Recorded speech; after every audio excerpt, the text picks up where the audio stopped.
Em 1921, Karl Clemens Bucker, um ex-piloto naval alemão, fundou a Sensa Aero na Suécia. Ele buscava refúgio após a Grande Guerra, impulsionado por uma declaração audaciosa: erguer uma indústria aeronáutica sueca robusta e independente de potências como Grã-Bretanha e França. Contudo, essa autonomia era uma fachada. Um plano clandestino revelava a Sensa Aero como um posto avançado estratégico para a Henkel, uma empresa alemã. O Tratado de Versalhes, com suas proibições rigorosas à produção militar alemã, exigia tais manobras. Bucker visava, secretamente, manter a Henkel na vanguarda do design aeronáutico, contornando as restrições e preservando o expertise alemão. Essa dissimulação audaciosa pavimentou o caminho para a verdadeira ambição de Bucker: construir um caça que redefiniria a aviação sueca. Se esta revelação aguçou sua curiosidade, deixe um curtir, inscreva-se no canal e ative as notificações. A visão de Karl Clemens Bucker ia muito além da mera fundação da Sensa Aero. Em 1928, Bucker e o engenheiro-chefe Anders J. Anderson uniram forças, certos de que poderiam projetar um caça moderno.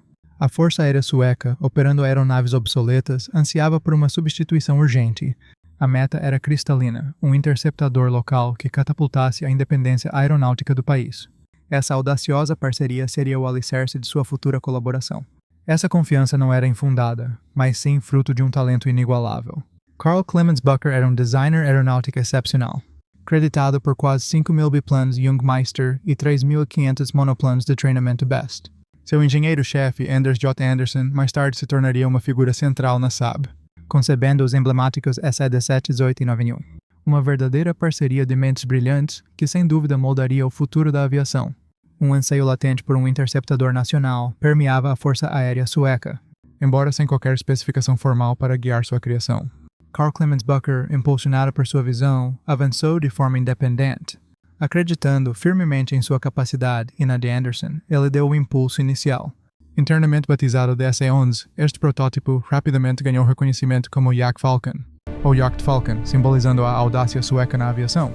Mesmo sendo um biplano convencional de assento único, o SE-11 destacava-se pela sua construção moderna. A fuselagem era uma estrutura robusta de tubos de aço soldados, formando uma seção transversal circular. Esta foi meticulosamente coberta com tecido, mas ao redor do motor e do cockpit, painéis de liga leve garantiam resistência extra. As asas de madeira, de envergadura igual, recebiam o mesmo revestimento de tecido, conectadas por uma única haste interplana. Um design tão avançado não só assegurava a integridade estrutural, como também preparava o terreno para a inovação e a produção eficiente. Com a estrutura do SE-11 completa, seu design integrou armamentos e equipamentos desde o início. Esta integração estratégica visava economizar peso e otimizar drasticamente a aerodinâmica. A facilidade de manutenção também foi primordial. O design permitia desmontagem rápida para reparos e componentes estampados para produção em massa. A bordo, o equipamento incluía extintores, pistola de sinalização, luzes de pouso e equipamento de oxigênio. Cada detalhe foi pensado, preparando o SE-11 para o seu propósito nos céus. Com o equipamento meticulosamente integrado, faltava apenas energizar o SE-11. A potência provinha de um motor radial superalimentado Armstrong Siddeley Jaguar, selecionado porque Bucker era o agente local da empresa. No outono de 1929, os céus suecos testemunharam a ascensão do protótipo em seu voo inaugural. No controle estava o experiente piloto de testes, Nils Soderberg. Soderberg declarou com convicção que o SE-11 era a aeronave de melhor manuseio que já havia pilotado. Uma avaliação que elevou as expectativas e pavimentou o caminho para sua aquisição como o GEO-5. A agilidade do SE-11 não passou despercebida pela Força Aérea Sueca. Em 11 de novembro de 1929, a aeronave foi demonstrada e adquirida por 81.154 coroas. Assim nasceu o JAL-5, o primeiro avião totalmente sueco a ostentar a designação J de caças. Mas o destino reservava um veredito crucial para sua produção em larga escala. Apesar da aquisição, um obstáculo inesperado emergiu em fevereiro de 1930. A Força Aérea Sueca decretou a padronização na família de motores radiais Bristol Jupiter. Rapidamente, o motor Jaguar foi considerado obsoleto para os planos de aquisição suecos. Essa decisão crucial conspirou decisivamente contra a adoção mais ampla do J-5. A padronização imposta forçou uma adaptação crucial no design. Bucker e Anderson compreenderam que um redesenho para o motor Jupiter era inevitável. A Força Aérea prometeu adquirir 2 aeronaves, sob a condição de que a troca do motor fosse bem-sucedida.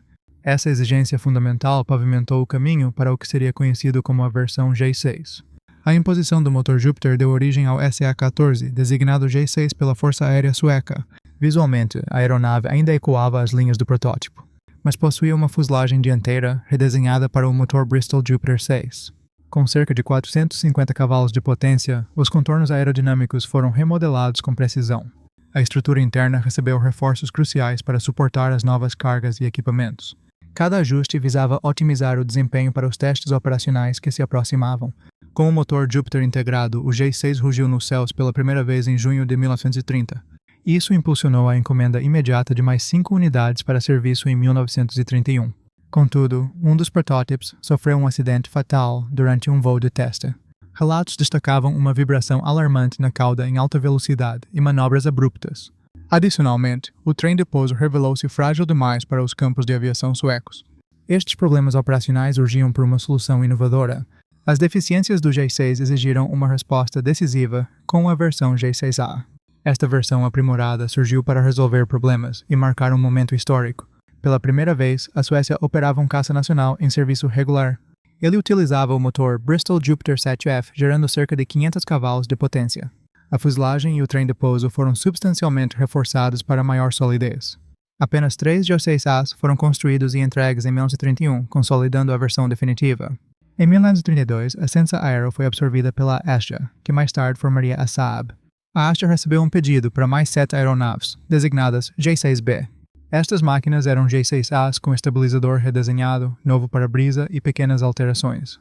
No total, 18 Yak Falcons serviram a Suécia entre as versões JAL5, J6, J6A e J6B. Essa evolução nos leva à única tentativa de exportação de um design sueco na época. O SE-14 foi uma versão exclusiva criada para o serviço aéreo do exército norueguês.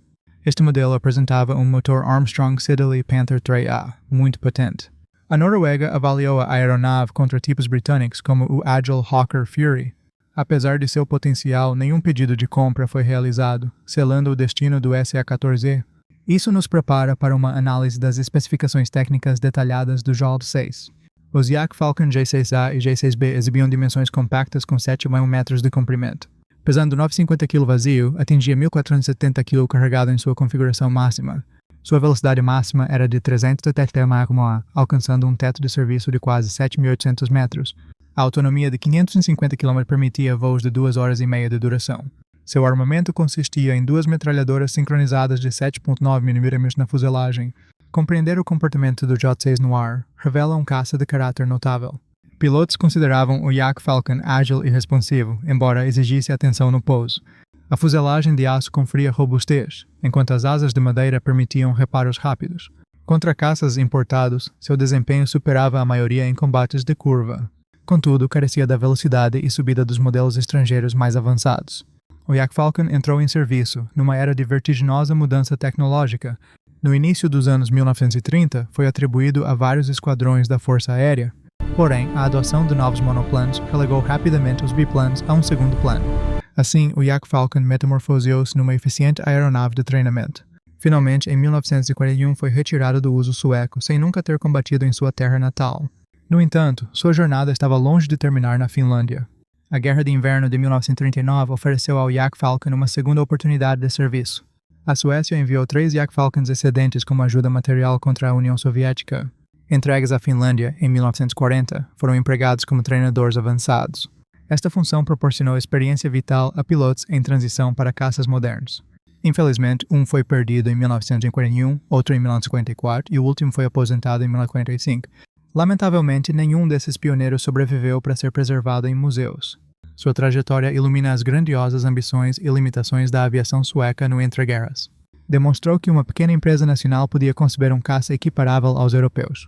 No entanto, o ritmo da inovação aeronáutica superou implacavelmente esses esforços. Em apenas 5 anos, monoplanos metálicos como o Hurricane e o Bf-109 surgiram. Essa obsolescência pavimentou o caminho para legados significativos na indústria. O Yak Falcon forjou alicerces críticos para a futura aviação sueca. A experiência em seu design solidificou o conhecimento técnico dos engenheiros locais.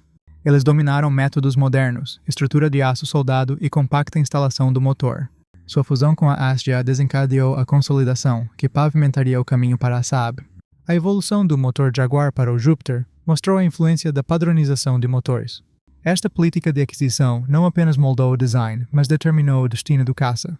O verdadeiro significado do Yak Falcon reside no que ele simbolizou para a autossuficiência. Apesar das limitações, era um avião admirado, forte, ágil e tolerante com os pilotos. Serviu como uma ponte entre aviões importados e os futuros monoplanos domésticos. Provou que a Suécia podia construir seu próprio avião de combate com sucesso. Esta prova da capacidade nacional é o ponto central para entendermos o legado do J-6. O Svenska J-6 gravou seu nome na história como um pioneiro decisivo da nação. Demonstrou a ambição e capacidade sueca de forjar autossuficiência em um domínio vital. A saga completa do J-6 ressoa como o testemunho de uma jornada de inovação audaciosa. Celebra o legado indelével de uma era dourada para a engenharia aeronáutica sueca. Qual aspecto específico do J-6 sueco mais capturou sua atenção? Compartilhe suas reflexões nos comentários e curta o vídeo se gostou da história. Inscreva-se e ative as notificações para não perder nossas próximas narrativas da aviação.